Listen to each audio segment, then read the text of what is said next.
प्रभु तेरी वाणी जीवन की रोटी, नयनों की ज्योति, अंधेरा मिटाती।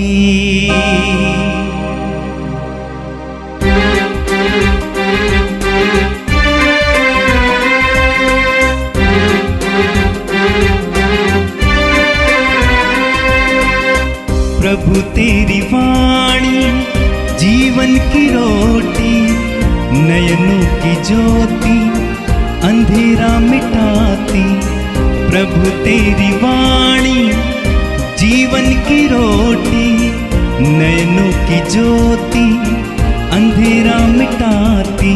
वाणी वाणी वाणी वाणी वाणी पवित्र है, शाश्वत है, जीवन का मन्ना है। बुधवार 1 जुलाई नबी आमोस का ग्रंथ, अध्याय 5, पद संख्या 14 से 15, 21 से 24 तक।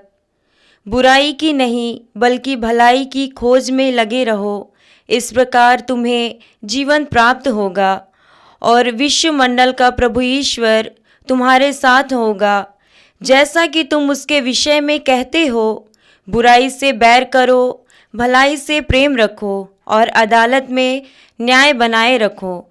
तब हो सकता है कि विश्वमंडल का प्रभु ईश्वर यूसुफ के बचे हुए लोगों पर दया करे। मैं तुम्हारे पर्वों से बैर और घृणा करता हूँ। तुम्हारे धार्मिक समारोह मुझे नहीं सुहाते। मैं तुम्हारे होम और नैवेद्य स्वीकार नहीं करता और तुम्हारे द्वारा चढ़ाए हुए मोटे पशुओं के शांति बलिदानों की ओर नहीं देखता। अपने गीतों की कोलाहल मुझसे दूर करो। मैं तुम्हारी सारंगियों की आवाज़ नहीं सुनना चाहता। न्याय नदी की तरह बहता रहे और धार्मिकता कभी न सूखने वाली धारा की तरह। यह प्रभु की वाणी है। संत मत्ती के अनुसार पवित्र सुसमाचार, अध्याय 8, 28 से 34 तक। जब यीशु समुद्र के उस पार गदरिनियों के प्रदेश पहुंचे तो 2 अबदूतग्रस्त मनुष्य मकबरों से निकलकर उनके पास आए। वे इतने उग्र थे कि उस रास्ते से कोई भी आ जा नहीं सकता था। वे चिल्लाकर कहने लगे, हे ईश्वर के पुत्र, हमसे आपको किया कि आप यहाँ समय से पहले हमें सताने आए हैं। वहाँ कुछ दूरी पर सूअरों का एक बड़ा झुंड चल रहा था। अबदूत यह कहकर अनुनय विनय करने लगे, यदि आप हमको निकाल ही रहे हैं तो हमें सूअरों के झुंड में भेज दीजिए। यीशु ने उनसे कहा, जाओ। तब अबदूत उन मनुष्यों से निकलकर सूअरों में जा घुसे और सारा झुंड तेजी से ढाल पर से समुद्र में कूद पड़ा और पानी में डूबकर मर गया। सूअर चराने वाले भाग गए और जाकर पूरा समाचार और अबदूतग्रस्तों के साथ जो कुछ हुआ, यह सब उन्होंने नगर में सुनाया। इस पर सारा नगर यीशु से मिलने निकला और उन्हें देखकर निवेदन करने लगा कि वह उनके प्रदेश से चले जाएं। यह प्रभु का सुसमाचार है। मेरे प्रिय भाइयों और बहनों, अक्सर हम लोगों में ईश्वर के बारे में कुछ गलत धारणाएं हैं। ये कभी कभी गलत भी हैं और मज़ेदार भी हैं। हम लोग सोचते हैं जिस तरह हम मनुष्यों को खुश करने के लिए कुछ देते हैं, कुछ करते हैं, उसी तरह ईश्वर के लिए भी उसको खुश करने के लिए कुछ दिया जा सकता है और कुछ किया जा सकता है। यही कारण है कि हम अक्सर मंदिरों में, गिरजाघरों में, मज़ारों में, अन्य सब पवित्र स्थानों में दान देते हैं। अगर श्रद्धा से दिया जाए अच्छी बात है, लेकिन अधिकतर लोग ये सोच के देते हैं कि दान देने से, कोई पुण्य कर्म करने से, कोई त्योहार मनाने से, कुछ बत्तियां जलाने से, मोमबत्ती चढ़ाने से, अगरबत्ती चढ़ाने से, खाने की चीजें चाहने से हमारा काम हो जाएगा, ये गलत धारणा है। ऐसी बात नहीं है। आज के पहले पाठ में आपने सुना आमोस के ग्रंथ में प्रभु ने क्या कहा है। आमोस के ग्रंथ में हम पढ़ते हैं उसके अध्याय 5 में, आज आपने सुना प्रभु कहते हैं, मैं तुम्हारे पर्वों से बैर और घृणा करता हूं।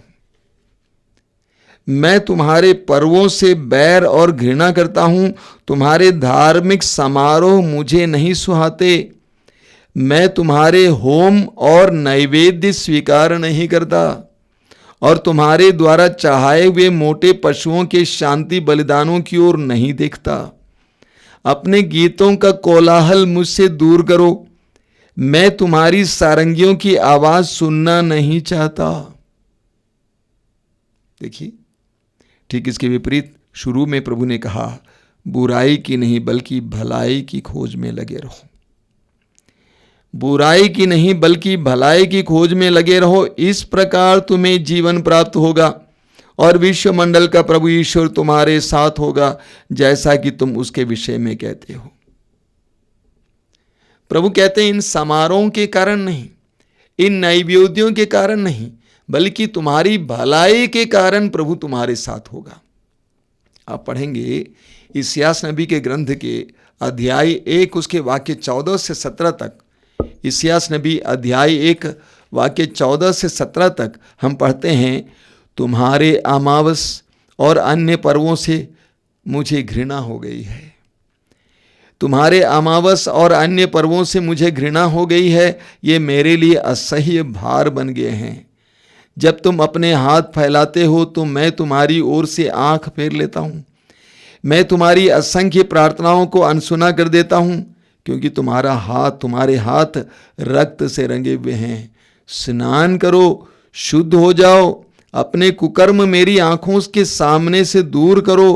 पाप करना छोड़ दो, भलाई करना सीखो, न्याय के अनुसार आचरण करो, पददलितों को सहायता दो, अनाथों को न्याय दिलाओ और विधवाओं की रक्षा करो। प्रभु को यह प्रिय है। आप पढ़ेंगे इस्यास नबी के ग्रंथ के अध्याय 58 में 58 में प्रभु ने उपवास के बारे में समझाया है। वहां पे लिखा हुआ है वाक्य 6 से, मैं जो उपवास चाहता हूं वो इस प्रकार है। मैं जो उपवास चाहता हूं वो इस प्रकार है, अन्याय की बेड़ियों को तोड़ना, जुए के बंधन को खोलना, पद दलितों को मुक्त करना और हर प्रकार की गुलामी समाप्त करना, अपनी रोटी भूखों के साथ खाना, बेघर दरिद्रों को अपने यहाँ ठहराना, जो नंगा है उसे कपड़े पहनाना और अपने भाई से मुंह नहीं मोड़ना। तब तुम्हारी ज्योति उषा की तरह फूट निकलेगी और तुम्हारा घाव शीघ्र ही भर जाएगा। तुम्हारी धार्मिकता तुम्हारे आगे आगे चलेगी और ईश्वर की महिमा तुम्हारे पीछे पीछे आती रहेगी। यदि तुम पुकारोगे तो ईश्वर उत्तर देगा, यदि तुम दुहाई दोगे तो वो कहेगा, देखो मैं प्रस्तुत हूं। तो प्रभु कहते हैं, हमारे बाह्य आडंबर पर्व नैवेद्य से बढ़कर हमारा हृदय और न्यायपूर्ण जीवन है। हमारा हृदय और न्यायपूर्ण जीवन है। जैसा कि सामुएल के पहले ग्रंथ के अध्याय 16 में लिखा हुआ वाक्य 7 में, प्रभु बाह्य रूप रंग नहीं देखता है। प्रभु बाह्य रूप रंग नहीं देखता है, बल्कि हृदय को देखता है। प्रभु यीशु ने सच्ची आराधना के बारे में एक ऐसी नारी से बात की जो समारिया की रहने वाली थी। आप जानते हैं, यूहन्ना के सुसमाचार के अध्याय 4 में उसके वाक्य 23 और 24 में प्रभु यीशु में समझाते हैं सच्चे आराधक के गुणों के बारे में। वहाँ लिखा हुआ है अध्याय 4 वाक्य 23 और 24 में, परंतु वो समय आ रहा है, आ ही गया है, जब सच्चे आराधक आत्मा और सच्चाई से पिता की आराधना करेंगे। जब सच्चे आराधक आत्मा और सच्चाई से पिता की आराधना करेंगे, पिता ऐसे ही आराधकों को चाहता है। ईश्वर आत्मा है, उसके आराधकों को चाहिए कि वे आत्मा और सच्चाई से उसकी आराधना करें।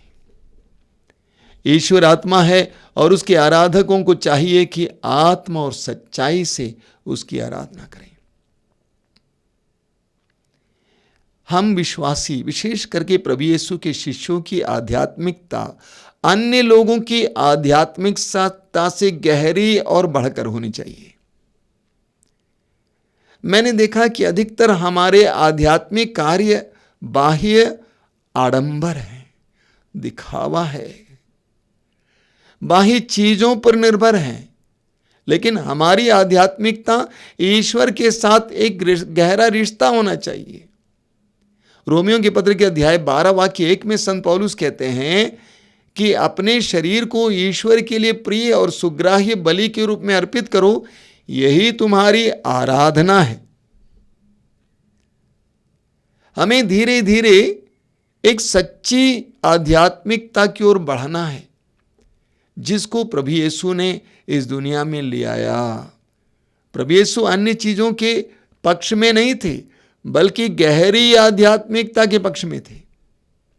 प्रभु यीशु ने अपने शिष्यों को जो प्रार्थना सिखाई, उन्होंने कहा इस तरह प्रार्थना करो, हे हमारे पिता जो स्वर्ग में है। वास्तव में जो शब्द प्रभु यीशु ने इस्तेमाल किया आप जानते हैं, वो है अब्बा।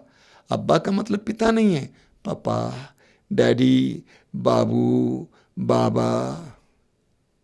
प्रभु यीशु ने कहा तुम अपने ईश्वर के साथ एक गहरा रिश्ता जोड़ो।